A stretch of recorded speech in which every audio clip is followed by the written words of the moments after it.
Hello' everyone, Assam direct ৰিক্ৰুটমেণ্টৰ যি grade 3 আৰু grade 4ৰ পৰীক্ষা অনুষ্ঠিত হ'বলগীয়া আছে। এই পৰীক্ষাত আহিব পৰা অসম জিকেৰ সম্ভাৱ্য কেইটামান প্ৰশ্ন মই আপোনালোকলৈ আগবঢ়াইছোঁ।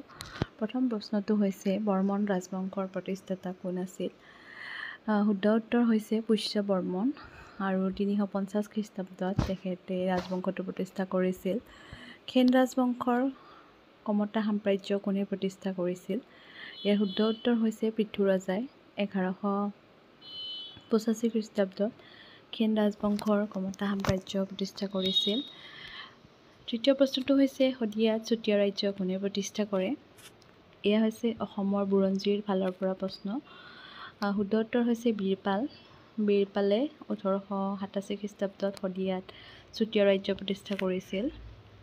তাৰপিছতে পিছৰ প্ৰশ্নটো হৈছে আহোম ৰজা চুকাফাই কিমান চনত অসমত প্ৰৱেশ কৰে? আহোম ৰজা চুকাফাই 1228 খ্ৰীষ্টাব্দত অসমত প্ৰৱেশ কৰিছিল। প্ৰথম আহোমৰ ৰাজধানী ক'ত আৰু কোনে প্ৰতিষ্ঠা কৰিছিল? প্ৰথম আহোমৰ ৰাজধানী আছিল চৰাইদেউত আৰু চুকাফাই প্ৰতিষ্ঠা কৰিছিল। প্ৰথম আহোমৰ ৰাজধানী চৰাইদেউত চুকাফাই 1252 খ্ৰীষ্টাব্দত প্ৰতিষ্ঠা কৰে। নেক্সট প্ৰশ্নটো হৈছে অসুৰ আলিৰ সন্ধি কাৰ কাৰ মাজত স্বাক্ষৰিত হয়?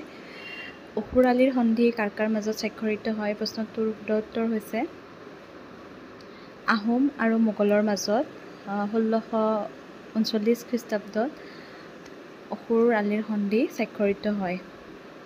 তাৰপিছত নেক্সট প্ৰশ্নটো আছে আহোম সাম্ৰাজ্যৰ শেষৰজন স্বৰ্গদেউ কোন আছিল? চন্দ্ৰকান্ত সিংহ আছিল আহোম সাম্ৰাজ্যৰ শেষৰজন স্বৰ্গদেউ। তাৰপিছতে নেক্সট প্ৰশ্নটো হৈছে অসমৰ প্ৰথম মহিলা মুখ্যমন্ত্ৰী কোন আছিল? অসমৰ প্ৰথম মহিলা মুখ্যমন্ত্ৰী আছিল ছৈয়দা আনোৱাৰা তাইমুৰ। নেক্সট প্ৰশ্নটো হৈছে অসমত কোন চনত অসহযোগ আন্দোলন আৰম্ভ হৈছিল? শুদ্ধ উত্তৰ হৈছে 1920 চনত। 10 নম্বৰ প্ৰশ্নটো হৈছে অসমীয়া ভাষাত বুৰঞ্জী ৰচনা কৰা প্ৰথম আহোম স্বৰ্গদেউ কোন আছিল? শুদ্ধ উত্তৰটো হৈছে চুহুংমুং বা স্বৰ্গনাৰায়ণ বা তেওঁক দিহিঙীয়া ৰজা বুলিও কোৱা হয়।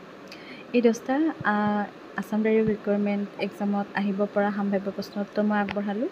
আকৌ নেক্সট ভিডিঅ'ত আকৌ এটা নতুন ছিৰিজ লৈ আহিম। তেতিয়ালৈকে আপোনালোকে সুন্দৰকৈ পঢ়া শুনা কৰি থাকক।